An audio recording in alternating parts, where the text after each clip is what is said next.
Welcome into No Punt Intended, presented by Club Fantasy. I am your host, Joe Zollo. At a special time of 9 p.m., we'll be having a special guest joining us later. I won't spoil anything, but we'll have a special guest. He's been on the show multiple times from Matthew Berry's Fantasy Life.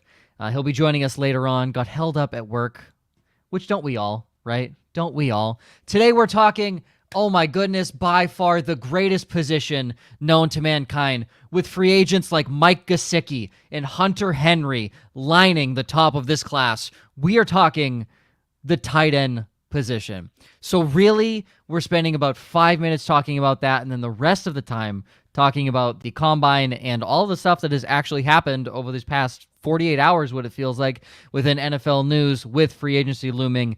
Next week, teams are going to start making moves to open up some cap space. Let's get into it.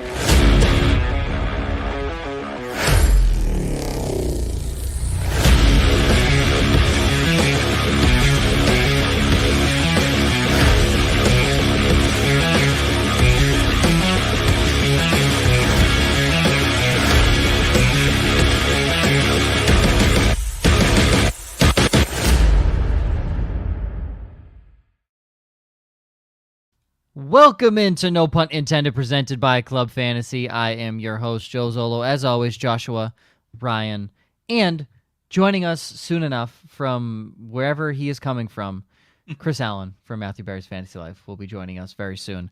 But alas, as mentioned in the intro, he is hung up at work. So, you know what, Chris?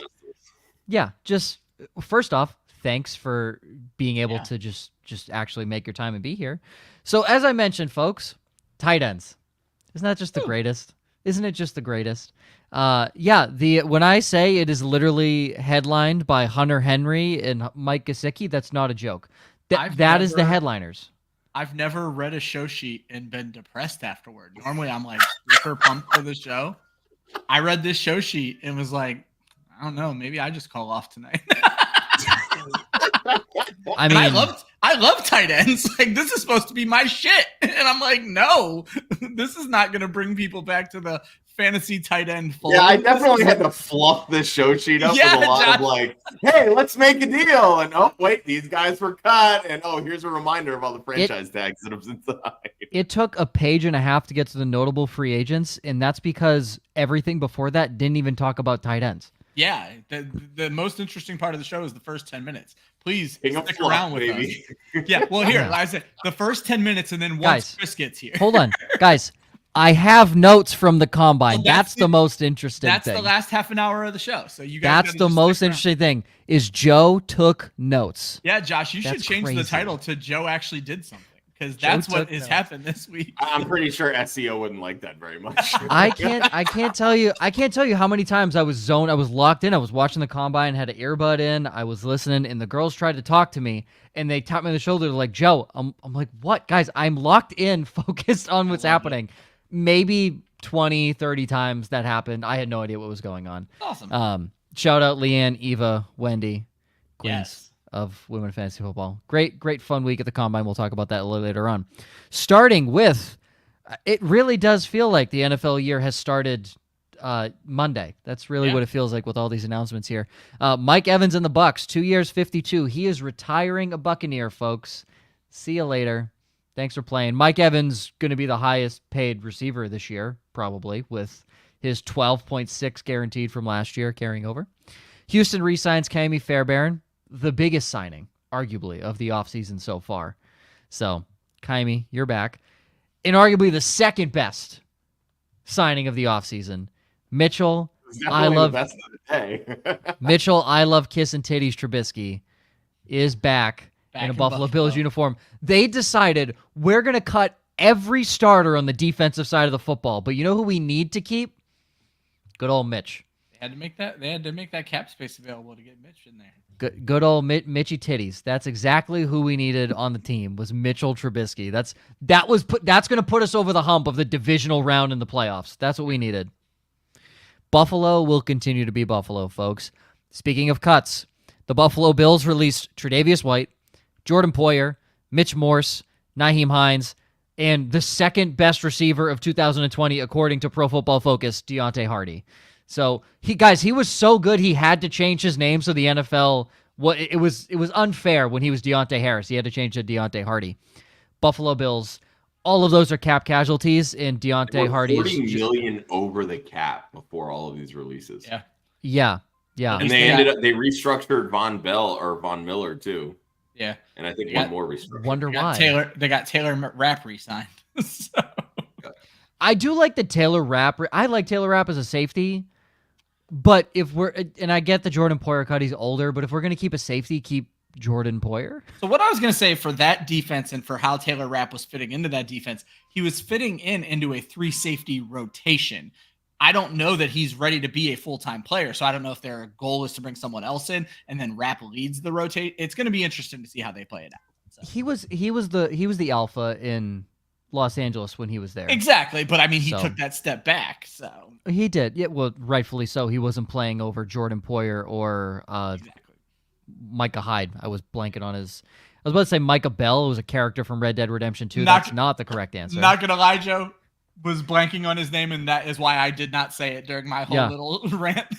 I was really thinking Micah Bell, the villain from Red Dead Redemption 2. That's where I was.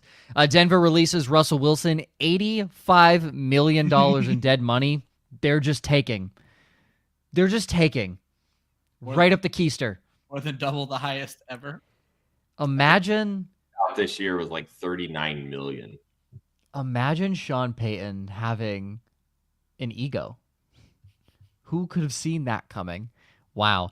It is almost a guarantee JJ McCarthy's a Bronco. It is almost a guarantee at this point that man is a Bronco. We'll get to that later. Jamal Adams. I wasn't even aware he was a Seahawk considering he hasn't played in the last 17 seasons. Yeah, he's been injured a lot the last couple of years. Jamal Adams and Quandre Diggs. I mean, when they're healthy, arguably one of the best safety tandems in the NFL, no longer in Seattle anymore. Jacksonville released Rayshon Jenkins and Darius Williams. Yes, everybody, Rayshon Jenkins is not that good. He only had about 5 good games. He is not that good. Rayshon Jenkins is out as a Jacksonville Jaguar. Well, Darius Williams being also not that good made him really good for fantasy last year. So that one's a little, but I mean, he should still be viable wherever he ends up. Darius Williams is a dog at letting people catch the football and then him immediately tackling them. Yeah. Yes. Darius Williams, this will now be whichever team he signs with will be his 3rd team in 4 years because he played on the Rams, got cut, and then played Jacksonville and got cut because he's not good. So the Chargers have cut Eric Kendricks. That's not a surprise. The man is old. Honestly, he'll probably go back to Minnesota on a cheap deal. That's what I think. And Miami cuts ties with Jerome Baker. He sucks. So good for them. Talk about a guy who sucks. Josh must have been doing backflips. Avonte Maddox finally off the fucking Eagles. The injuries have just killed him. I mean, he's the injuries or plays, being bad at football. He's not terrible. There are worse slot corners in the NFL. Not many. Darius Williams is one of them, but after that, there's not many. Let me tell you, Avonte Maddox is toast city. He's bad. You plug him into the lineup. Not good. Bad things happen. Franchise tags have been levied on Michael Pittman. Doesn't really feel surprising there. Brian Burns, also not surprising, one of the better defensive ends in the league. Jalen Johnson, who the Bears are still continually looking to create a long-term deal with. Justin Madubuike, his best season of his career. Great year for him. Antoine Winfield Jr., one of the best safety seasons in recent history. The man absolutely lit it up. Josh Allen on the Jaguars. Once again, all of these franchise tags seem warranted. I don't agree with the Jalen Johnson one. I think he's a little overhyped, but everything so far, great. You think every corner is overhyped? No, I don't. Sauce Gardner's amazing. Jalen Johnson plays on the fucking Bears. He's overhyped. Get that through your head, okay? Kyle Duggar. What? The transition tag. Isn't that such a New England thing? We're going to put a tag on a guy that nobody understands. Yeah, I was going to say that has been used like twice. Oh, and he's a second-round pick from a Division II school, and we're going to transition tag him. I hate the Patriots. I fucking hate them. Previously reported tags, if you weren't here, T. Higgins and LeJerry Sneed, both tagged by their respective teams, the Bengals and the Chiefs. Recent tight end news, finally, 9 minutes into the show. Jeez, tight end show, finally getting to it. Recent tight end news. Dalton Schultz was going to be the headlining tight end of this show. I was going to say he was on the thumbnail and everything, and then I had to redo it. Only person we were going to talk about. And then the Texans just kicked us in the nuts and said, nope, we're going to just re-sign him. Rightfully so. He seems to fit well into that offense. 3 years, 36. Feels a little rich, but they have money to spend. He's also could have gotten more on the market, though. I was going to say, he's probably one of the more well-rounded tight ends left in the NFL where he does block a little, not Yes. great, but he can do it. I was super interested, Josh, that we saw shades of Brevin Jordan being relevant last year. And I was like, are the Texans going to give him a chance? But no. Talk about a guy who can't block. Yeah, no shit. He's strictly a receiving tight end. I mean, he's in a way, he'll be the Isaiah Likely to Schultz's Mark Andrews. That's kind of the way that I look at it. Well, you can look at it too. If they're gonna run a 5 receiver set, you could line up Schultz in line, Brevin Jordan in the slot, and you put Mechie, Tank Dell, and Nico Collins, and that's a fairly solid 5 receivers out there. So, and another guy who probably we would have talked about, Zach Ertz, signs with the Washington Commanders.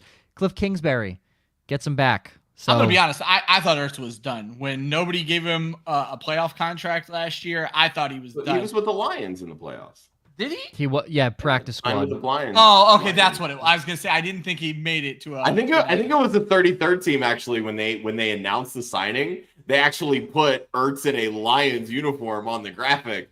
And I was like, that's hilarious to me. Yeah. And at the same time, the Commanders have cut Logan Thomas. Might get a 1-year deal somewhere cheap. I mean, he's a good veteran. He's old. He's done. He's old, but he could take. I mean, if you're old and you'd get 1 year for $2 million as a tight end, I think you're going to take the 1 year $2 million. So he'll probably get that somewhere. Hayden Hurst, released by Carolina, another guy that will probably just get a cheap tight end deal later on in market time, unless he wants to retire. He was dealing with some weird injuries towards the end of last year. I won't be surprised if we never see Hayden Hurst play again. CJ Uzomah cut by the Jets. That guy's not going to be seen again. No, he won't be seen again. He might go back to the Bengals. Will he? They certainly need They have help. literally 0 tight ends on their roster. See, I was going to ask Duke Tobin that question, but I didn't want to sound like an idiot if he had actually had somebody on the table. I think players going back, it could end up being a theme for this show, because I think there's another one I'm going to throw out when we talk about landing spots later. So there's a few I think could end up back in old places. All right. Will Dissly released by Seattle as well. It feels like a decent tight end that could go somewhere and be productive. That $8 million a year contract that never made sense. Insane. I wrote about that when it happened. 3 years, 24. That was stupid. I was like, why is Will Dissly, who was at that point still a backup tight end, getting this kind of money?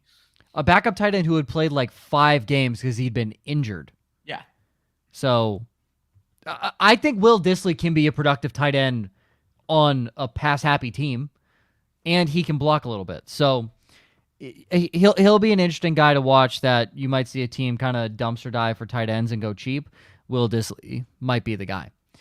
Teams with the biggest questions. But first, I see Craig. Hi, Craig.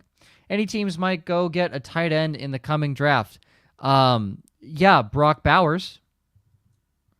I don't know who, but he's going somewhere. Could be top 10. Could be top 20. Could be the second round. Could be day 3. Who knows? No. Brock Bowers. Top 15, probably top 10.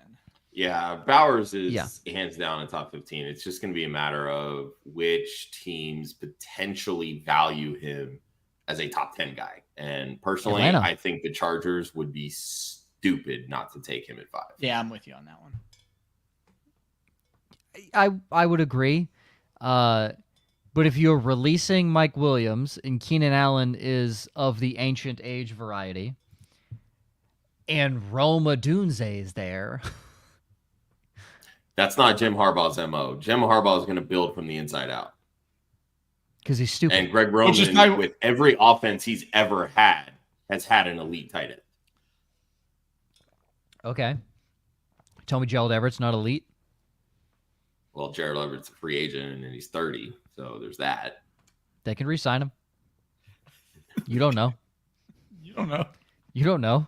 Donald Parham Jr., 6'8" machine. What do you mean? Also a free agent. Also, they might they could convert resign him. The offensive tackle at that point. Listen. They already gave up on my guy Trey McKitty. Listen, I don't make the rules. Okay. Teams are the biggest questions. The Seahawks, Fant, Disley, and Parkinson are all free agents. Crazy. I'm not gonna lie. It's not like Seattle threw to the tight end, anyways. But so that's what I found interesting. Now. I was just gonna say you're looking at a different offense, but a lot of these teams subpar usage of the tight end, and it's like, do we care? So. Yeah. The Patriots, Hunter Henry, Mike Gesicki, free agents. Thank God. Although Hunter Henry was good at times, kind of, not really. So yeah. 3 of the 4 tight ends on the Chargers roster, 2 of them aforementioned are free agents, and the Bengals have no tight ends. Legitimately, not a single one under contract currently on their roster.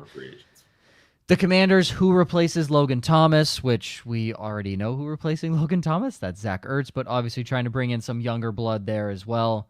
Zach Ertz is at the tail end of his career is an older understatement.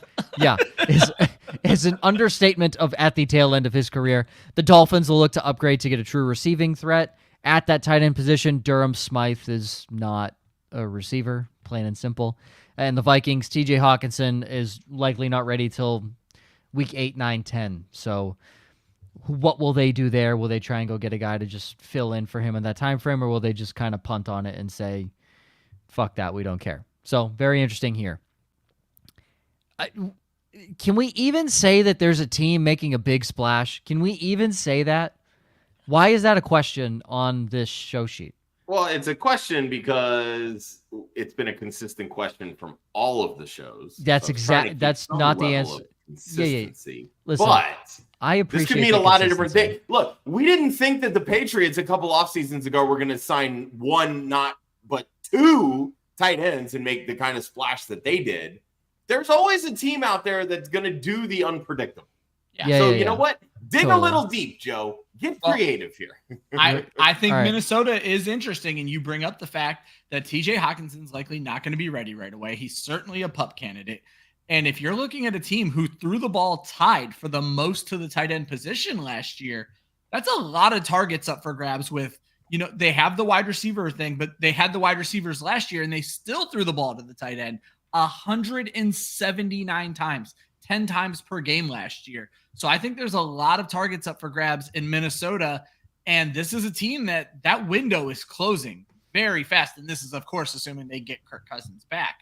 That window is closing very fast. You don't want to fuck around. I think they need to bring somebody in. So. All right, Josh, who you got? I got a couple options. One, I think the Bengals could be really interesting, and not because they have 4 holes to fill at the position. I can see somebody like Noah Fant being an option there if they end up trading T. Higgins. And speaking of the Bengals, let's bring in the Bengals. I know. You ruined my punchline. What's up, Chris? Hello, Chris. What's going on, boys? Literally rocking the Bengal shirt. Perfect timing.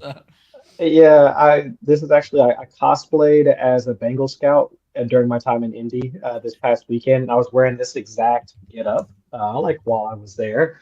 I had a couple people I got a couple of side eyes. A couple of people came up and talked to me thinking I worked for the Bengals. Actually, this happened to me last year. While I was at the combine last year, I wound up getting into a conversation with what is his name? I forget. Now I got to look it up because now I forget his name. Great story. It is Devonta Smith's agent, and what is his name? Clinton Kershaw? Kelton Crenshaw is his name. I was sitting at a bar. I think it's probably at Prime 47 because that's the spot that everybody winds up at some point, while you're at the combine. And I'm just standing there having a drink, and this guy comes up and he's talking to me and introduced himself, and it's Kelton. And he's like, "Well, who do you represent?" I was like, "Me? I represent myself." And I was like, "So who do you represent?" And he was like, "Oh, I represent a few players here and there." And he rattled off a couple of names, and then he said Devonta, and I was like, "Oh, this is Oh, okay. This is not the type of conversation that I thought we were going to be having tonight, but here we are. So yeah, man. But no, I appreciate y'all having me on tonight. How's everybody doing? Fantastic. Better now that you're here. Fantastic. Right? Oh man. Hey, I'm just here. I'm just here to hang out. It's the off season, fellas. It's the time This is what we to do, man. relax. This is what we do. Yeah, it's the Just time to relax vibing. and hang out. Yeah. Just vibing. So, Yeah. so Chris, we've been talking about this loaded free agent tight end class Yeah. with headliners like Jonnu Smith and Harrison Bryant, and your favorite Irv Smith Jr. You mean which- Falcons wide receiver 1, Johnny Smith? yes, that's Falcons wide receiver 1, Jonnu Smith to you. Okay. And fifth string tight end Mike Gesicki to you as well. Yes. Who would you say is making the biggest splash in free agency at the tight end position? Team-wise. Team wise, Yeah. um, You can also punt on the question. I mean, that's a fair analysis as well. if it's just those two versus anybody else that's currently out there, because I'm thinking like Hunter Henry has to be one that'll be like fairly widely sought after.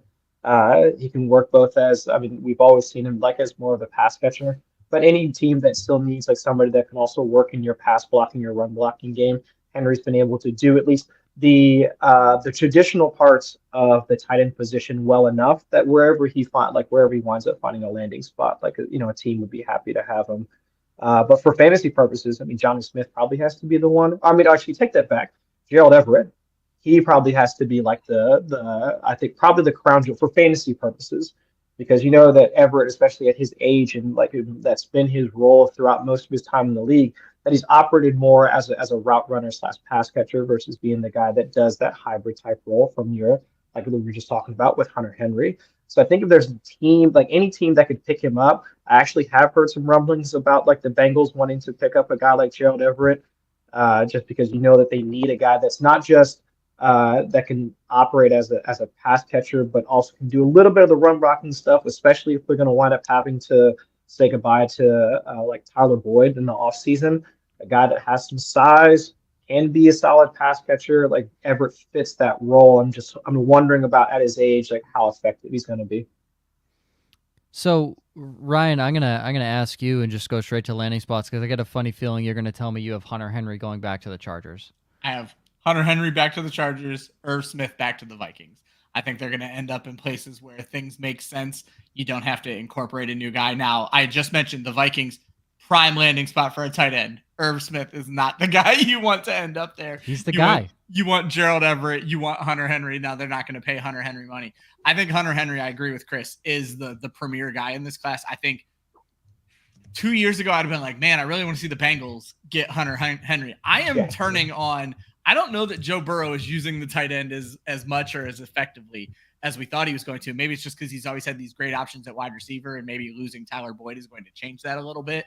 But what I think is going to happen is I think seeing these offensive linemen perform very well, it's going to be a real hard for Harbaugh to pull the trigger on Bowers at 7 like everybody wants him to. So I think he likely goes offense a 5. My apologies. But he's likely to take offensive linemen there. And then Chris hit exactly what I wanted to say on the head. Henry is a guy who can come in, play the interior, do the kind of things Harbaugh is going to want to do with that team. Greg Roman's going to want to do with that team, but he can also catch the football, which is going to be helpful for Justin Herbert. So I think we do see Henry back with the Chargers, which I think works out really well. And I think we end up seeing Irv Smith in Minnesota, but Gerald Everett, and I personally, Jonnu Smith's being tied to the Dolphins right now. Obviously that's a fun offense to be tied to. So I think Jonnu Smith and Gerald Everett for fantasy could end up being interesting. Is it fun though? What a middle finger that would be to the Patriots. It's Smith fun when goes to he's Miami. not ciphering targets and touchdowns from elite options like or Tyreek Hill and Jaylen Waddle.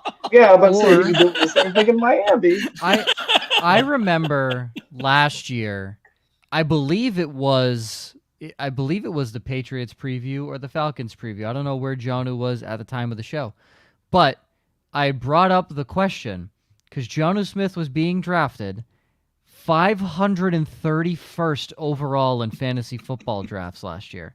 This is a real ADP. Obviously, most of these leagues undrafted, but for the deep leagues, that's where he was going. I said, would you rather a third-string running back on any team or Jonnu Smith? Consensus was third-string running back. 100%.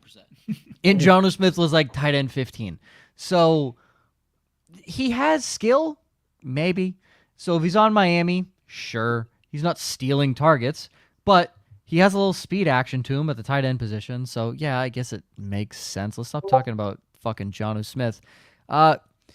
Josh, I want to know from you where Noah Fant is going. Where do I have Noah Fant going? I have him going to New England.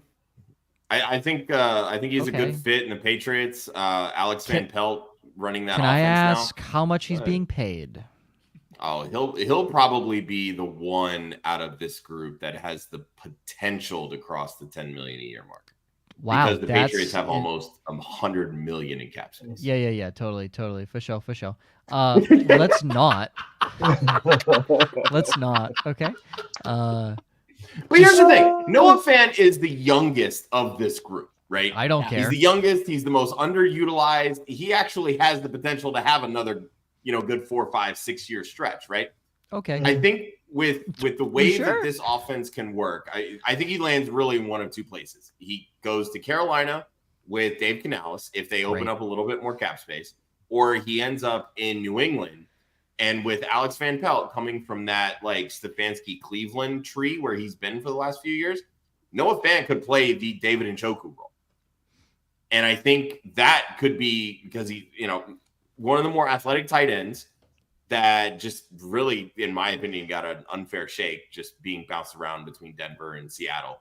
If he lands in New England, I think you're looking at a very easy top 10 tight end in 2024. Can you assure me he's going to look like David Njoku come week 1? Because then I don't know who's going to be your quarterback. If it's Mac Jones or Bailey Zappi, fuck no. But anybody else, it could very well be. Well, number one, Mac Jones is working on his no-look pass, okay? There's videos surfacing on the internet of his no-look pass. Oh, right? I have to see that. Here's the thing. No, you don't want to see it because you actually want to see him complete a real pass before he throws the no-look pass. And fun fact, it's still as much of a lob as his actual pass out into the flat. He just needs Tyreek Hill and Travis Kelce, and he's Patrick Mahomes, basically. There you go. Yeah. I mean, he has the same arm strength as Sam Hartman, but sure, we won't talk about that. But he's working on his no-look pass. Doesn't have the same hair as Sam Hartman, though. So, I mean, automatically. Listen, I was in the stands. Oh, Sam Hartman, Trevor Lawrence, league of their own, baby. Yeah. Trevor Lawrence has nothing on Sam Hartman. I wish I had hair like Sam Hartman. My God. Dude, I was sitting up there because I was one of the girls, Leanne. She's a Notre Dame fan. And she knows Sam Hartman is not going to be a good NFL quarterback. She very well knows that. Obviously, No, it doesn't matter. I was looking at him because he was practicing close to us. I was like, that's a very good head of hair. Like the TV doesn't do it justice.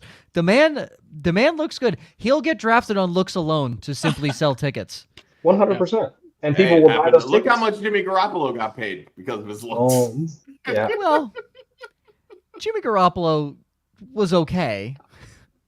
Sam Hartman, not good. Not okay. If the man could run for it, though, he could move. Yeah, well, he could. I mean, he looked. The hair was flowing. Let me tell you, the hair was flowing.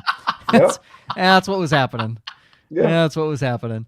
And Chris, from you, the last of the 3 big tight ends in this free agency class. I am dying to know from you, Chris, where does the god tier blocking tight end of Mike Gesicki show up in 2024?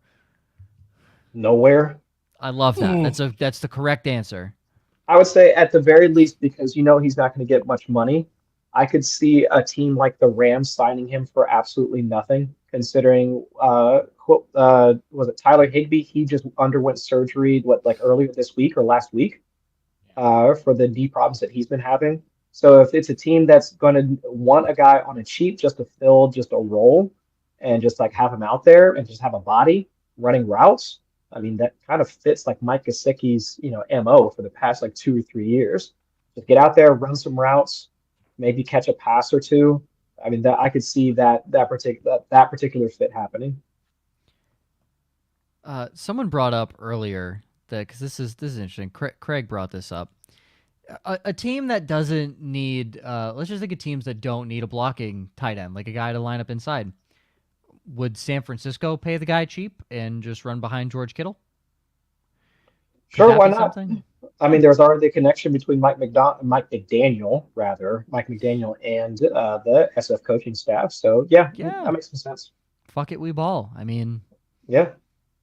Which I saw him at Prime 47 last weekend. That man was styling. Today's his birthday. Yeah. Happy birthday, Mike. I didn't go to Prime 47, but it was. That's the place to be, man. Yeah. It's a great steakhouse from what I know. How much gossip you missed out on, Joe? Oh, don't worry. I have a bunch of good stuff here. Okay, I have a bunch. I'll tell you my Steve Smith story once we get to that point. All right. Well, hey, we're not far away.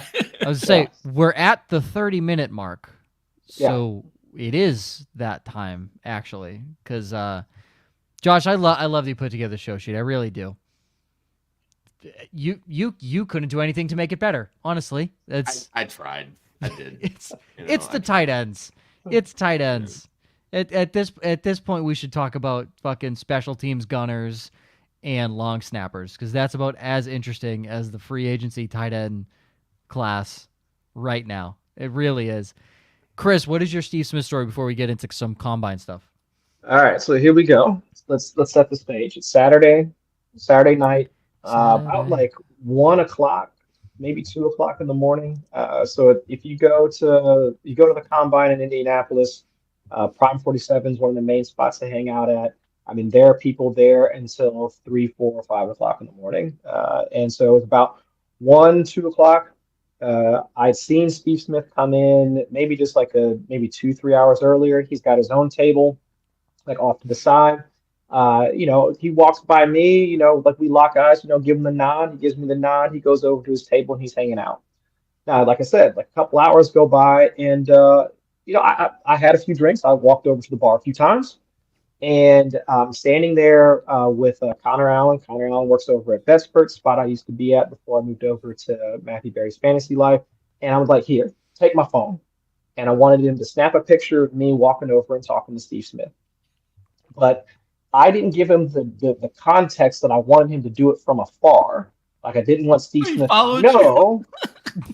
So, all right. So like I walk over to Steve Smith, and of course I'm wearing I wasn't wearing this particular getup. I was wearing my Bengals hat, and I walked up to him, and I dapped him up, and I said, "Hey, Steve Smith, I've been a huge fan. Even though you played for the Ravens, I remember this time back in I think it was like the 2016 season, playing against the Ravens, like when the Bengals were playing against the Ravens."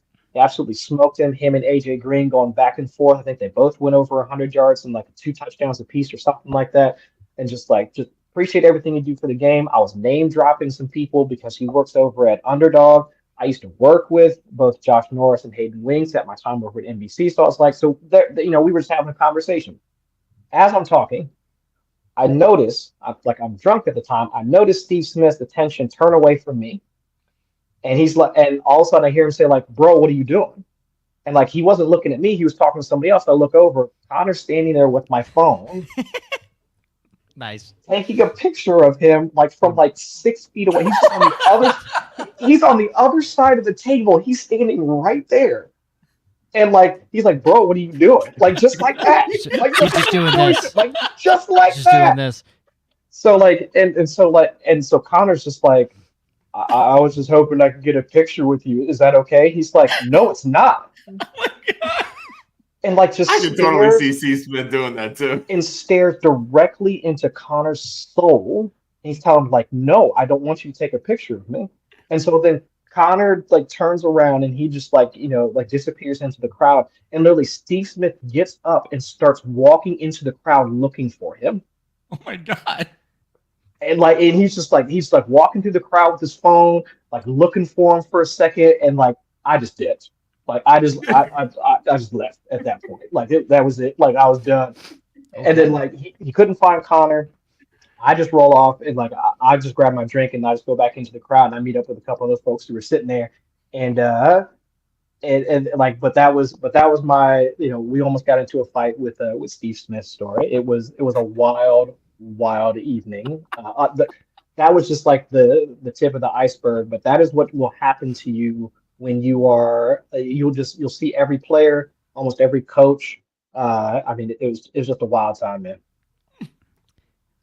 That every part of that story checks out. Steve Smith doing that 100%, that checks out. He wasn't playing, and that's the day Connor's downstairs section turned inside out. And probably, yeah. That's when he became. That's when he became his a woman. eyes, like Connor's eyes, were like this. Like the moment, like he was like, "Bro, what are you doing?" Like Connor was like, That's when puberty. That's when puberty reversed, and his balls went right back up into his body. Oh man, Chris, were you sober enough to be worried that Connor was going to hand you your phone back right in front of Steve Smith? Oh yes, I literally lied because Steve Smith asked if I knew Connor, and I was like, no, I don't know. Oh yeah, him. That's the right answer. That's the correct answer. I was like, no, I don't know him. Like that's the right answer. Let's beat his fucking ass. That's the correct answer. If Steve Smith would have come after me, you would have seen me break Xavier Worthy's 40 times. I would have smoked Xavier Worthy in a 40 that evening. Drunk or not, I swear to God, I would have beat him in a 40 that evening, running away from Steve Smith. 100%. All 5'9" of him would have beat the fuck out of anybody. That was. Oh yeah. Oh yeah. Yeah. It's a scary man. I love it. I love Steve Smith. He's Steve Smith's one of my favorite receivers. That's awesome. Yeah. Wow. Beautiful story. All right. Great story. Let's get into some combine talk, because if you weren't here at the beginning of the show, I took notes, guys. It's insane. I saw that notepad. Notepad. Yes, Chris did see the notepad. Joe never does Chris. this. Yeah. I know. I met Chris in person there for a little bit on receiver, quarterback, running back day. Mm-hmm. I was there for the D linemen, backs, quarterbacks, the first group of quarterbacks and receivers full, half of the second group of quarterbacks and receivers. Second group of quarterbacks was, Penix was there, which was nice, but is meh after that. So I'm gonna go exactly how Josh has it here, and I would like feedback as we go through. I'm just gonna go through my list, and we'll go here. We'll start on the boring ones for the D linemen, because obviously we have to touch that for IDPs. Duh. If you're in an IDP league, you should draft Braden Fisk, because holy fuck is that guy an absolute athletic freak. My only note for him is fast. That's just what I have, is just fast. He ran a 4.78. He weighs 300 pounds. What? That makes no Insane. sense. D tackle out of Florida State. Absolutely insane. Shut up, Gator. In the chat. I also wrote anticipating his agility drill, which I didn't love, but his 4-bag drill was better, and extremely violent pass rush up there with guys like Byron Murphy, who you could audibly hear Byron Murphy's pad slap from Cincinnati. It was that loud. So he's very good. I like Braden Fisk. Byron Murphy's the obvious guy out of Texas. The man he's fantastic. He showed out like he should have. Mo Kamara out of Colorado State looked really good too. So probably a later round guy. So if you're deep in dynasty drafts or anything like that, or IDP, could be a nice guy to target later on. To the running backs, Ray Davis out of Kentucky looked really good. I like Ray Davis. He looked really good. His Deuce Staley drill, everyone was saying was the best one of the day. He was just very clean with it, so I liked him a lot. Dylan Laub out of UNH. I was excited to see a kid from UNH go to the combine. He's legit, guys. He is 100% legit. I would say arguably the best route runner that I watched in that group. And arguably some of the best hands. So I would definitely, wherever Dylan Laub goes, and he'll probably go, I would say he's probably a third rounder with what he did at the combine. That early? Really? Dude, he showed out. Legitimately showed out. Third round is like the top of the running back class. Right? Yeah, that's what I'm saying. I have Corum going in the second. Okay. And I'll tell you, I'll tell you, there's a few guys on here that are higher on a lot of people's list that I don't think did very well in the combine. So I think they fall a little bit, and I think there's a lot of guys that go in the third. If not, he's an early fourth rounder. I like Dylan a lot. Marshawn Lloyd out of USC, he was very good too. His hands were a little suspect, but speed, agility, looked really good in a lot of the drills. I liked what he had. The kid Sheridan out of Monmouth, I liked a lot when he ran his 40. Felt like he could be a scat back. The only thing was he looked super uncomfortable catching the football. So if he works on that, he could be a really good scat back. I weirdly feel like he's a Dolphins draft pick in like the 5th round. Because he ran 4.46, to be fair, is like snail speed on the Dolphins, but fast in the NFL. I truly do think like he could be drafted as a scat back because I think they're going to want to move Achane out of kick returning, and I think they put this kid there. So I think Sheridan could be a Dolphin. Vidal out of with Troy, excuse me. I just wrote thick with speed, but thick is with 2 Qs. So he was just how fast he ran for his size was very surprising to me. I need Chris's counterpunch on these notes. I was going to say, Joe's just running through. Can we hear Chris? Because me and Josh weren't there. I have no counter argument to these so far. Yeah. Quarterbacks, there were 2 that I have that stood out. Well, hold on. Okay, are you doing these in order, Josh? Because when are we going to talk about the running backs you don't like? I don't want you to. Well, we're doing stock rise. Okay, so you're doing it in Josh's order. Okay, I got you. Yes, sir. Joe Milton, holy fuck, does that man man have an arm? He has a cannon. And they were talking it up like I didn't know. You could just tell by his size of how he looks that he was going to grip it and rip it. But when he just sat back on his final throw and let the receiver get 25 yards down the field before releasing it was so good. It was just like, it was like, okay. Such a good throw. And it was beautiful too, 70 yards in the air. Mm-hmm. Everyone's saying he's terrible and his film is absolutely god-awful. But he very much helped himself in the combine. Now, like, some people floated him out in the first round. I'm like, okay, pump the brakes. Please, God, pump the brakes. All right? They see a Josh Allen 70-yard pass and like, yeah, but Josh Allen sucked his first year in the NFL. It's like, yeah, but he could run.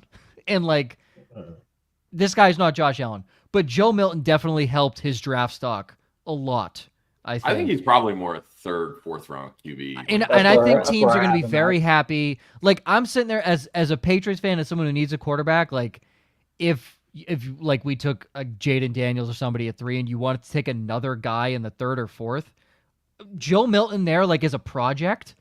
Yeah. His arm strength was great. His touch was a little more surprising and better than I think a lot of people thought it would be. But his fade ball was terrible. It was literally thrown in a frozen rope. Like, he doesn't have a lot of touch there. And Devin Leary out of Kentucky, surprisingly good. He was 50-50, but there were more pros than cons, and I think what he did helped his draft stock more than hurt it at the combine. Receivers. He's got another page. The fun class. Yeah, my man was on it, man. Like he was credentialed up and everything. I was just hanging out. I didn't have credentials like Joe. I was here. There aren't many. I didn't have too many negatives on receivers. So here's all the guys that I liked. Keon Coleman, Florida State, dog. He has massive strides. Like, he was cooking at the 40, and his strides were insanely long. And his gauntlet was really good as well. Hugged the line and didn't drop a pass. So really good gauntlet, which I like to see. Roma Dunze, massive strides. Obviously, don't need to talk much about him, but his strides as well on the 40 was absolutely huge. Another guy, unsurprisingly, hugged the line on the gauntlet. I give him points just for the fact that he was one of the top receivers in this class that actually tested. Remember, like most of them, like wound up opting out, and he was one of the few that tested. Tested like a dog too. Yep. Like, and then there was that story about coming out after to continue to do his 3 cone so he could get to that 6.6 or whatever. And didn't get it, but still, I mean, I'll give him points just for doing it. Lad McConkey runs a 4.39. Yeah, that was crazy. That was unexpected. Well, Luke McCaffrey ran. Which he ran a 4.5, which, okay, like, fine, that's not bad. And then McConkey was directly after him, just two average-looking white dudes, and Lad McConkey is out here cooking. I had no idea that man had that in his bag. And his Lad McConkey should be going a lot higher than wherever he's being projected right now. Whichever team gets him is going to be unbelievably happy. The theme with Georgia is their running backs can't catch, but their receivers are very fucking good at catching the football. Lad McConkey is a dog. Jacob Cowing out of Arizona, liked him a lot. Ricky Pearsall out of Florida. Dude, another white dude cooking at the combine. It was insane. Ricky Pearsall, 4.41. Why? Mm-hmm. That's insane. He was fantastic. Brendan Rice, not the fastest 40, was okay. This is Jerry Rice's son, for those that don't know. He has pretty good fucking hands. Unsurprisingly, shocking, right? Shocking. He has good hands. And USC receiver, which I am notorious for saying I love USC receivers. There's outside of Juju and Nelson Aguilar, and I always give Juju shit, but there were times that he was good on the Steelers. Nelson Aguilar is a pile of shit. He has every good game, every 8 games. But USC has dogs that have come out of there in recent years. So I like Brendan Rice. Johnny Wilson, the statue out of Florida State. Yeah, he's 6'6" and 3/8, the tallest guy to be measured at the combine since 2003. And he ran a 4.5? That'll work. That'll do. That'll work. That'll do, donkey. And that man needs to slide inside and be a tight end. They were talking about that the entire time, is that he might slide inside. Someone asked him, and he said he is not a consideration at this point. So. Yeah, well, he's trying to get paid. Yeah, when a team dangles millions of dollars on you and they're like, we want you a tight end, they're like, okay. Listen, you don't need to block as a tight end anymore, so it doesn't even matter. And the last guy, Jalen Coker out of Holy Cross. Again, just these lower, Division I AA guys, Dylan Loeb and Jalen Coker. Yes, I'm giving love to the guys who played in New England, so let's go, because we don't have any good college football teams. But, legitimately, they were impressive at the combine, keeping up with these Division I SEC school guys and even showing them up in some ways. So I will take comments, questions, concerns on anything here. I'm surprised you didn't talk about Xavier Worthy. I know everybody's crazy about the 40, but Josh. He made himself millions. Josh. I mean, let's be honest, we're all old enough to remember when Henry Ruggs was the first wide receiver drafted ahead of CeeDee Lamb, Darius Hayward-Bay. John Ross. John Ross, exactly. I remember. Top 10 pick because he 4.2, 240. Did Xavier Worthy help his draft stock? Yes. Is he on my dip list? Yes, and I'm going to tell you exactly why. Because this is literally going to make no sense whatsoever. No, it's going to make 100% sense. It is. But does anybody have any comments, questions, concerns on the rise? I liked what on I the saw risers. Devin Leary, excuse me. I guess he looked pretty good in the drills. Devin Leary looked good. Go ahead, Chris. Only general concern is and this is just stylistic, schematic, concern that I have with some of these guys is that they're, because we're always going to come at this from a fantasy standpoint. And McConkey is 6 foot, $180, somewhere in there, 185, somewhere around there. Pretty skinny boy. Yeah. So it's just, and of course, Xavier Worthy, he came in at basically Tank Dell-ish size, 160, somewhere in there. Skinny boy. Yeah. So it's these guys that have good speed, and of course everybody gloms onto that. Gets the oohs and the ahs and all of that.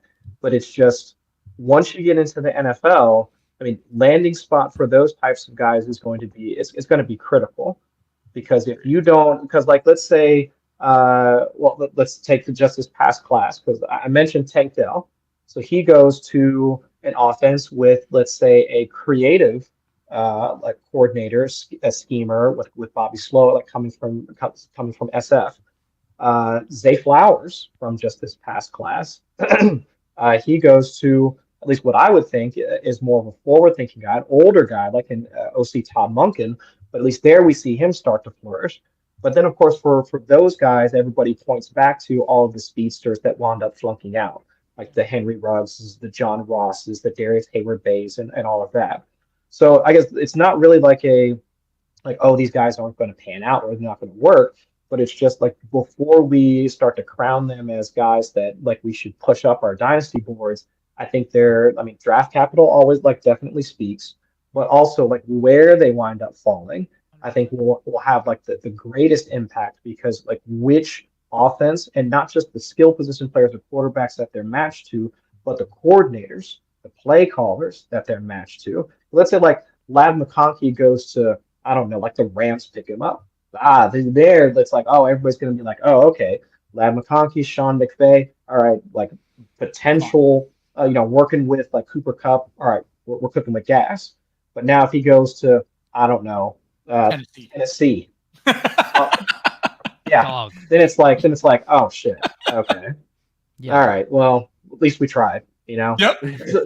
Yeah, and it's not even, but even if you think about it right now. Like if McConkey were to go to the Rams, he's playing behind Cooper Kupp for at least the next couple of years, or at least one, Puka Nacua, and all of that. But then if he goes to Tennessee, it's like, all right, you've got DeAndre Hopkins like on his last leg, Treylon Burks who hasn't shown anything, and like zero tight ends to speak of. So it's like there's a quicker path for him to see volume in Tennessee than he would in LA. But who like the coordinator he gets passed to, it's like that's where again. I'd almost rather him go to the Rams. Those are the same thoughts we had when AJ Brown was first drafted by Tennessee. It was like, oh shit, it's terrible offense, great talent. They're going to ruin him. He slips a little bit in drafts, and then look what happens. Like the talent ultimately won out. But I mean, I get it. AJ Brown, Ladd McConkey, probably not the same player. I was gonna say that's a hell of a comparison. But like, I mean, when you look at the measurables and the athletic testing, Ladd McConkey and Garrett Wilson are like right here. But AJ Brown had Arthur Smith.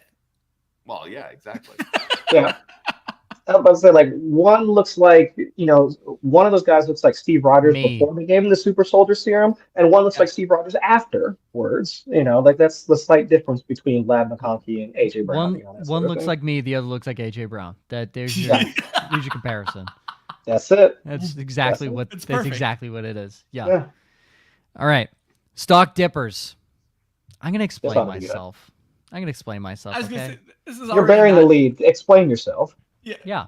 Well, I don't want to start with Xavier Worthy because that's not how my list goes. My list starts on defensive linemen. Okay, I'm going to talk about this. All right, D linemen. Just get to the offense, Joe. We don't. No, because I only have two guys here. Zion Logue was arguably the shittiest player I've ever witnessed in person at a workout. Wow, was he bad? D tackle out of Georgia. Holy shit, was he bad? Oh my god, literally like. Up fast on his 40, slow, horrendous agility. Awful. Like, honestly, one of the worst players Jalen Carter is what you're saying. No. One of the worst players I've ever witnessed do a workout. Yeah, he went to UGA. Yes. Howie Roseman will throw a 6-rounder at him. Exactly. Oh, I'm sure he will. Didn't look good whatsoever. Darius Robinson as well, my favorite. I just put on here my favorite thing I ever wrote was newborn deer was the only thing I put for his because he looked just incredibly wonky. That's tough. Running backs. Again, like I said, I don't know if you guys hear the dogs barking in the background here, but we're watching we're watching a dog. One of my coworkers' dogs, Emma. We're watching Georgia. She was in the chat. Yeah, we're watching Georgia. Can't watch your dog, but can join the show, huh? I know. So here's a few guys that I was a little concerned about. The kid out of Georgia, I was Kendall Milton, I believe. I could be Kendall Milton. Mm-hmm. Super slow, can't catch. Neither can the other kid out of Georgia. I don't think they're going to be very good. They looked very, very bad. And then the guys who I said were at the top, guys like Bucky Irving. His reaction time was horrible in the bag drills. Yeah, his reaction time was bad. Yeah, the consensus is it was honestly not a good day for he or the wide receiver out of Oregon. Yeah, so I didn't like him at all. And then I felt the same way with Trey Benson. I thought he had a late reaction on the off tackle drill. So I had a feeling you were going to say him, and most folks are really in on Trey Benson's combine. So. I fine, like he ran fast, like his 4.39. It's a great 40 time for a running back, and faster than what I think a lot of people were anticipating out of the top end guys in this class. I think people like Benson like a 4.5, so him running a 4.3 is massive for himself. But the 40-yard dash is a pony show. Like, the nitty-gritty is like, can you read off tackles? What's your reaction time? I felt his reaction time wasn't good on some of those drills. Now, again, you can have an off day. That's very fair, and you can have some really good and some really bad. I just felt the bad more outweighed the good. And there was definitely some very good runs from Trey Benson. I just felt the bad outweighed the good more. So I'm not saying, like, I just think it hurts him a little bit. I still think he's going to be fine. He'll still probably be high third, maybe back end second. Again, I think some teams are going to take some shots in the back end second of some of these higher end guys. But Bucky Irving, I think, is by far the guy who took the biggest hit of any of these guys. Sam Hartman should not be drafted. I stand by that statement. He shouldn't be in this league. Come on now. He should be a backup in the UFL. I mean that wholeheartedly. Holy God, was he bad. His throwing motion made me like want to throw up. Watch him throw. It doesn't look like he's releasing the football at the right point. It feels Doesn't like matter. I was looking at his hair. Probably. That hurts in his face. The other two guys that I had that I was able to watch in that first round was Nix and J.J. McCarthy. I don't think they hurt or helped their draft stock. I think it was like McCarthy had a couple of very good throws, but his corner routes, horrible. Sailed. I saw him sail quite a few of them. Sailed, and he underthrew a couple of them too. Yeah. And he was okay on the post routes. And he was all these guys are 1 for 3 on deep balls that I watched. And I mean 1 for 3, like even if it hit the receiver in the hands and he dropped it, I would still count that. All of them were 1 for 3. They missed him. His arm strength was good, which out of JJ. Bo Nix just looked like Bo Nix just looked okay, which is on par for exactly what I think Bo Nix is. Okay. That's exactly what I thought. So I know that neither of them really hurt or helped their draft stock. Just wanted to mention that. The two guys I have that I think are just people are going to buy into and they need to not. Okay, that's why I didn't mention Xavier Worthy on this. You want to know why people should not give a shit about Xavier Worthy after that one 40-yard dash?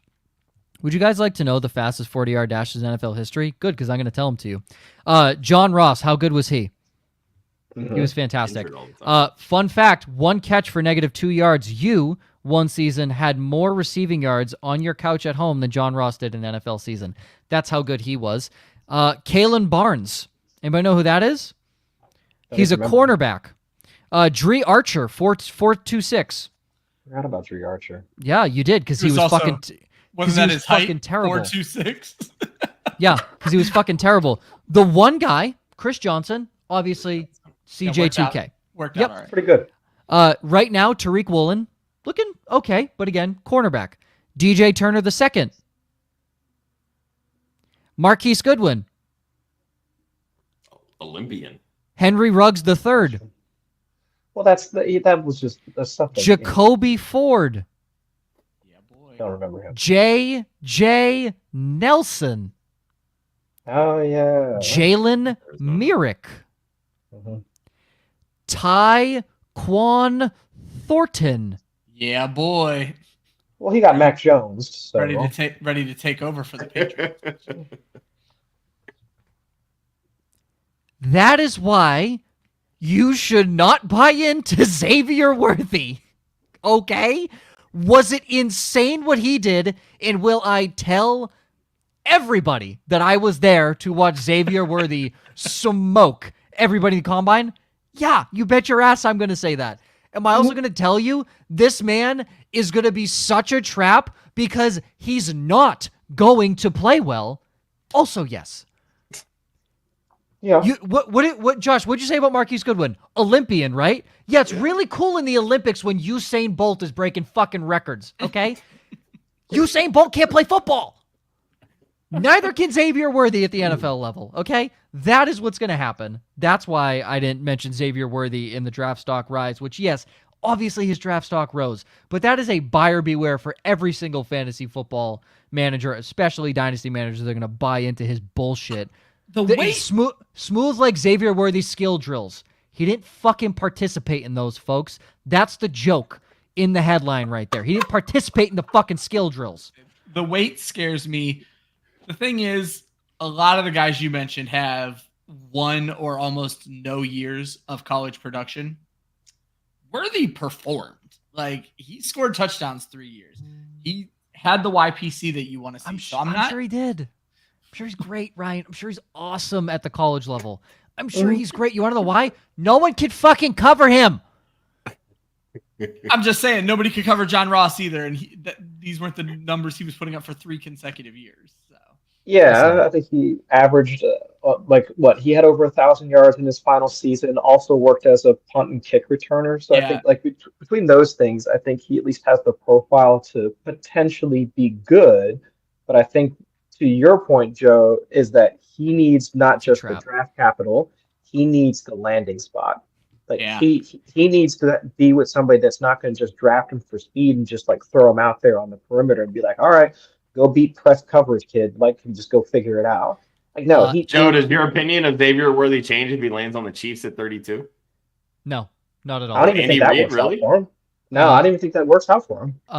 Marquez Valdez-Scantling ran a 4.3, and that didn't work. Okay, there's a difference. Yeah. Xavier Worthy is more twitchy. He can work underneath the way that Zay Flowers can work underneath. MVS has always been a straight line runner. That, to me, is the biggest difference between those two. I stand by my statement. I fully stand by that. And I'm also going to add another Texas receiver into the mix who I think hurt himself. A.D. Mitchell, the fastest guy out of the first group, 4.34. And you want to know what he did in the gauntlet? Dropped 3 balls. I heard that. Both times. You want to know why, Josh?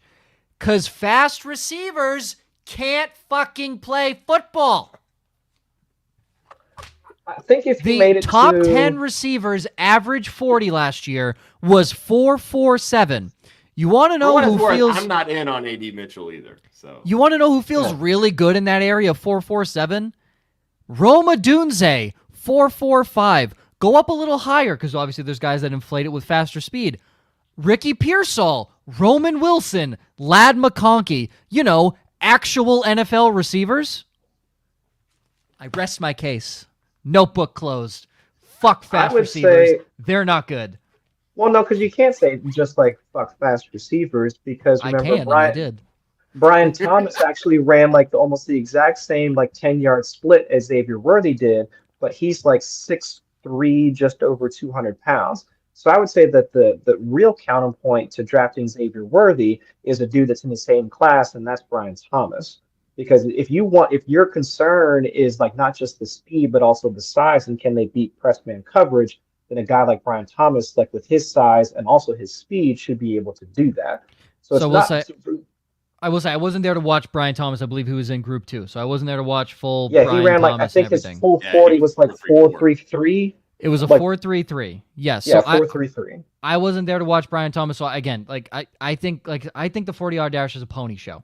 That's it is. Yeah, that's the drive for the show, and then the skill drills are the putt for the dough for a golf reference. Yeah. If I saw Brian Thomas and what he did in the workouts, my opinion could very well change. I don't know enough about Brian Thomas. All I know is Xavier Worthy ran a 4.21 and opted not to do skill drills. Two very big red flags. Yeah.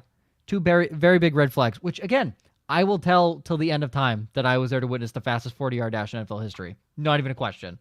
Obviously, I'm going to tell people that. I'm also going to tell them.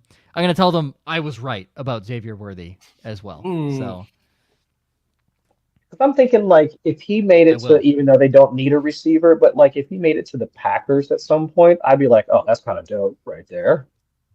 Like if Xavier Worthy on the Packers. Listen, he's going to be a field stretcher that does nothing for your fantasy football team. Zero. Maybe he can I think he'd do something. Maybe he can replace Jameson Williams in Detroit. Well, no, he's pushing to be a full-time starter. He could replace Josh Reynolds. There you go. I'm giving it a hard time because Jameson Williams was a guy who we all wanted to love. And I still think he's got potential. He's got a little bit. I hope he's got third-year breakout, man. To wrap it up, it used to be a thing. Marquise Goodwin's 7th-year breakout for the Seahawks. Thank you, Scampers, for the great joke. You've been on fire tonight. And shout out Wendy, 1, for being awesome at the Combine, and 2, saying this to my Blowing your face cover, like man. 3 or 4 times at the combine that I am nicer in person. So, and I agreed. There wasn't even. Oh, was it wasn't Wendy even at the combine? I wish I would have had a chance to meet her. yeah, wasn't she was there. She said that to my face multiple times, and she was laughing as she said it. I'm like, it's okay. I know. Then yeah. Oh, yeah. But she said at the same time that I'm the same person that I am on here. So it's like a backhanded compliment, kind of, I think. So a little bit. yeah, I mean, That's a red flag. She was like, you're not writing a lot of stuff down. I'm like, I'm not impressed. And she's like, okay, this all checks out. Yeah, that's fair. She's like, this all checks out. I'm like, okay, great. Yeah. So All right, Joe. So you spent a lot of time on the wide receivers. You mentioned you think Blake Corum is a day 2 guy. Did you see things you liked out of Corum that you didn't get a chance to mention? And then I also wanted to talk about Jaylen Wright out of Tennessee. He had a nice 40-yard dash. Seems to be a consensus. Had a really nice combine. What do you think about those 2 guys? I believe Wright ran with Xavier Worthy. So again, that was group 2. So I didn't see much of Wright. I didn't mention Corum because I think Corum did what he needed to do. So it wasn't like he rose or he fell. I think Corum just did what he needed to do. He checked all the boxes. He checked all the boxes. I really think he's going to end up being a Charger on day 2. That's where I think he goes. And you think he's the first running back off the board? Yeah, I don't really think anybody like the guys that were up there that could have jumped him. Trey Benson, Bucky Irving. Again, I'm not impressed with Benson. Maybe other people are, and that could very well, be public opinion, and he could jump him. Bucky Irving is not. Bucky Irving I don't think is going to be very good. Yeah, I don't. Stock fell to probably like 4th, 5th round, honestly. Yeah, he feels like a DeAnthony Thomas. That's what he feels like out of Oregon again. Like I think I started the comp for Damian Pierce, and I think that feels right. That ain't a good comp. Let me tell you, that ain't a good comp. And God, oh my God, and bring this fucking guy up. Audric Estime was awful. Holy shit. 140. Yeah. Granted, he's a bigger guy. So like fine if you're going to be a little slower, but 4.71 in the NFL. Audric Estime was poo-poo. So that's another guy where like people are like, yeah, he could maybe like get up there as one of the top guys. There's a good chance he's like 4th. Well, yeah, a lot of the early stuff I see, and everybody knows I do not watch college football. I spend basically this month trying to figure out who the hell these guys are. It had just this large lump of guys as 3rd, 4th, and 5th round picks. And now it's going to be interesting to see how the combine like resorts that. And we start seeing some guys falling in these predictions to the 6th, 7th, and even undrafted. Here's your jumps out of all those. Because again, Corum I think is the first guy off the board. I think he goes to the Chargers. You're looking at for backs, guys that jumped. Ray Davis, Dylan Love, Marshawn Lloyd. Those are your top 3 that jumped. Easy. Without a question. They were so well-rounded. And I saw Lloyd as 1 on some people's board. So it's interesting that bold. You have him as jump. Okay, so you think that's bold. Okay. And Loud, Jonathan Brooks didn't. Yeah, Jonathan Brooks test. who didn't participate because of his ACL injury. Yep. So. And I heard he was floating around as like the number 1 guy. Yep. Like for I've seen bit. Brooks, and he's I've up seen there. Wright. I've seen. Honestly, our group has really latched on to Blake Corum. In the places I've been doing my research, I haven't seen Corum as a 1 anywhere yet. It's because of his size. He's undersized. Yeah. It's because of his size. And like I like Marshawn Lloyd. I think his finish was awesome on the 40. He had one of the best techniques on the 40-yard dash. You're supposed to not have your head up until at the 20-yard line. Dude did it twice. It was beautiful. That's and his just paying for the right training. Yeah, 100%. Yes. But that means good coaching right there. Obviously, that means great coaching. And taking in the coaching, yeah. And taking in the coaching. Yeah. He had a fantastic hesitation move. The thing that I think is going to hurt Lloyd a little bit, his catching drills weren't the best comparative, but still above average for, I would say, overall in the class. But Love, Lloyd, and Ray Davis are now like day 2 guys, round 3, 100%. Chris, did you get to take in much Jaylen Wright? Because like I said, he's a guy who I liked coming into this, and it's the consensus is he had a pretty good combine, but nobody's mentioned him yet. So. No, and like a solid 40 time from what I remember. And then also like watching him go through some of the gauntlet drills, like fairly smooth. And I thought like actually it wasn't just the fact that he was just like good at catching the ball. It was how fast he was actually moving through the gauntlet. So like while it's not that big of a deal because with like if you're thinking about like NFL like live action like routes and catching passes, like these are like timing routes. You're supposed to get to a specific spot. I mean, the quarterback is supposed to, like, whether it's 3, 5, 7-step drop. I mean, there's a timing aspect to it. So it's like you being able to run fast and catch a ball is not as applicable to the NFL, and I totally get that. But like if you're doing it like in that particular drill where, I mean, part of it is being able to move as quickly as you can and transition from like catch to catch and all that. And like Wright was able to do that fairly smoothly. So at least I thought that was something that stood out to me, like as I was watching it, like on top of the 40 time, which we already discussed, is like that's more of a pony show. You can run fast, that's great. But if you at least show good technique while you're catching passes, that's another point, at least another point to me that they're trying to evaluate you for the NFL. When you guys talk about that, it reminds me of when Ronald Jones looked like catching a football was a foreign language to him. Oh, like, yeah. He never looked comfortable. How Ronald Jones catches the football is how both Georgia running backs look catching the football. Really? Oh, God. Dude. That's tough. It was always a thing that Georgia backs aren't normally used in the passing game in college. Like Sony Michel coming out, like everyone loved Michel coming out, but he had 8 catches, and it fucking showed when he was in the NFL. So they don't ask them to do that at Georgia. That's not what they asked them to do. They both have great size and okay speed, but they're not going to make it in today's NFL with how they looked, just even trying to attempt catching the football. Over-the-shoulder catches looked foreign, and the Texas routes were horrendous. I put a lot of stock in the Texas route because I think that is a common running back route and a very tough one to execute. Lobb and Marshawn Lloyd looked the best, by far. Dylan Lobb's route running was so good. He was probably the best route runner of any of these running backs. Whoever gets him is going to be so happy. Guaranteed. 100%. Wow. Combine talk. And Joe led it. That's so weird. I was going to say, this was a fun show. I got to learn a lot. I loved it. It was a great From time. Joe, no less. From Like, Joe? Oh. Mostly Chris. It's such a fun place to go, y'all. If you could ever get out there. I mean, I know Joe got like the high-end VP experience. I mean, I was just there, like just sitting with like, all the poors in the regular stands, just hanging out. Dude, there was so many people there. They were opening up the 600s. It was crazy. So let me throw this at you guys. Packed. Because I was going to ask this early on, but I think this is a good thing to end it on. We saw a lot of doom posting about the combine in general last week, about players not taking it as seriously, not showing up. Having been there, are you guys worried about the future of the NFL combine? Chris, I'm not worried about no? I'm not worried about the future of the combine. I'm worried about the dinkheads that think they're going to make so much money like Caleb Williams and then suck in the NFL like Caleb Williams. So I guess like from my perspective is that if you're just using the combine to like, well, this sounds stupid, like when I say this first sentence or first half of the sentence, but bear with me. If you're going to the combine, like at least in our industry and like in our circles, to just learn about the college prospects, then okay, sure, you might be somewhat concerned about like how few of the high-end prospects going to be testing like from here on out.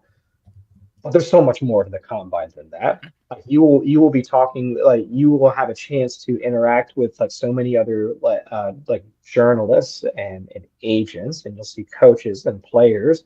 I mean, and you will hear and have a chance to ask questions of people about some of the things that like we were just talking earlier about, like where like tight ends are going to be like on the move and all that.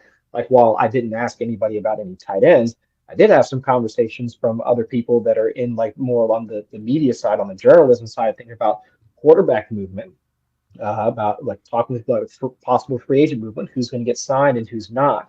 And with like a lot of their connections, like you will actually be able to get like real answers because they're talking to those people. I had drinks with Jordan Renan on, was that Friday night? Yeah, Friday night. The ESPN like beat reporter for the Giants. He was sitting down with Evan Silva and I like while we were having dinner, and we were just talking about like what we expect, could potentially happen with Saquon Barkley. It's just like you will like have those conversations with people like while you're out there, if you're willing to just be sociable and not be like an absolute jackass or anything like that. Yeah. But it's just like that, like you will be able to have those interactions with people that you won't normally be able to have. So while you might not see the Caleb Williams of the world or like the Malik Neighbors of the world, like do their testing and all that, you'll still be able to get like pretty valuable information just being out there and like just talking with all the other folks that are in Indy for for that week. Love it. And I will answer Scamper's question here because I work in hockey. The Panthers are in a win now situation, and going to get Vladimir Tarasenko is a very good move out of them, considering they gave up absolute just fucking garbage for him. So there you go. Anybody know who Vladimir Tarasenko is? I didn't even know there was no. What is this NHL you speak of? Like they say in hockey. Let's go do that hockey. Let's do that hockey. I want to do that skit with our players so fucking bad. You have no idea. Oh, I want to do it. Ever. I want to do it so bad. I have it like 3 months ago. I put that in my fucking content planner. Like, do Chance the Rapper skit with players. Oh, I want to do it so badly. That might have to get pushed to next year, but yeah, I want to do that so badly.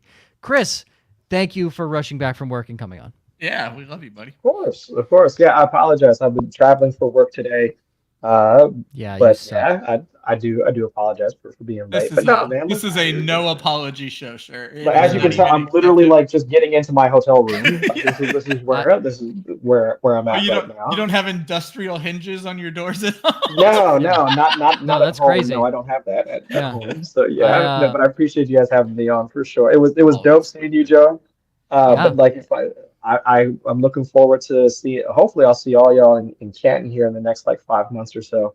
But I cannot advocate for at least getting out to the combine enough. I mean, it's more or less. I mean, you don't have to have credentials to be there in order to have a good time. So yeah, it's good. It's a good spot for sure. Plus, I know somebody who lives there. I can check out a hockey game. Do that hockey. Yeah, you get free hockey tickets at a brand new arena that we're getting. Fun 100%. fact. Yeah, fun fact. Are y'all getting a new arena there? Okay. Brand new arena next year. And we're probably going to have like that projection light show on the ice too. Oh, and cool. You can come. Fancy. It won't be during the combine time, but we do have an indoor football league team coming to which I will probably be on the scouting team for that. That's cool. The national scouting combines like the week before the NFL combine. Love it's basically all the doing D2. real work. Oh my gosh. You know, and Joe's about to get way too big on us. This is going to be a problem. My gosh. Like, yeah, I'm not here cosplaying as a scout. Guys, you're doing the real thing. I'm scouting for the indoor football league. Yes. Shut up! Like that's not cool as shit, Joe.